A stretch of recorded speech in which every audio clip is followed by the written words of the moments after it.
ഏവർക്കും little Katz unit അവതരിപ്പിക്കുന്ന കുട്ടി വാർത്തയിലേക്ക് സ്വാഗതം. ഇന്ന് 2025 ജൂൺ 13 വെള്ളിയാഴ്ച. ഞാൻ 8Cയിൽ നിന്നും വൈഗ. കേരള സർക്കാർ ഹയർ സെക്കൻഡറി വിഭാഗം വിദ്യാർത്ഥികൾക്കായി നടത്തുന്ന കൂടെയുണ്ട് കരുത്തേകാൻ എന്ന പദ്ധതിയുടെ ഭാഗമായി +2 വിദ്യാർത്ഥികൾക്കായി നാഷണൽ സർവീസ് സ്കീമിന്റെ നേതൃത്വത്തിൽ ക്ലാസുകൾ സംഘടിപ്പിച്ചു.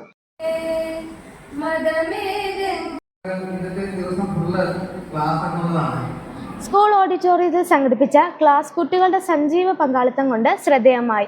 ഗ്രൂപ്പ് ഡിസ്കഷൻ, സെമിനാറുകൾ തുടങ്ങിയ ഇതിന്റെ ഭാഗമായി നടന്നു. ജീവിതമാണ് ലഹരി, ട്രാഫിക് നിയമങ്ങൾ എന്നീ വിഷയങ്ങളെക്കുറിച്ച് NSS programme officer Baby J ടീച്ചറും കൗമാരക്കാരുടെ പ്രശ്നങ്ങൾ, മാനസിക ആരോഗ്യം എന്നീ വിഷയങ്ങളിൽ അംബികാബായ് ടീച്ചറും ക്ലാസുകൾ കൈകാര്യം ചെയ്തു.